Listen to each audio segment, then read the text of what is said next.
মাছটা হালকা ভাজবো, এই ধরনের ভাজতে হবে।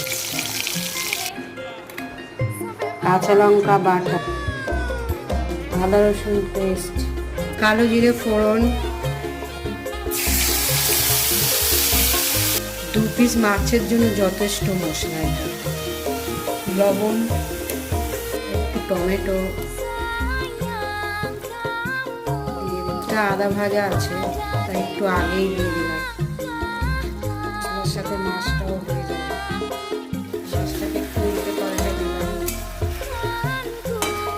মশলাটা কষাও, তারপরে কড়াই জলটার কারণ কি, গরম জল হয়েছে, মাছের ঝালটা হয়ে গেল। একটু ধনে পাতা দিলে ভালো হতো, কিন্তু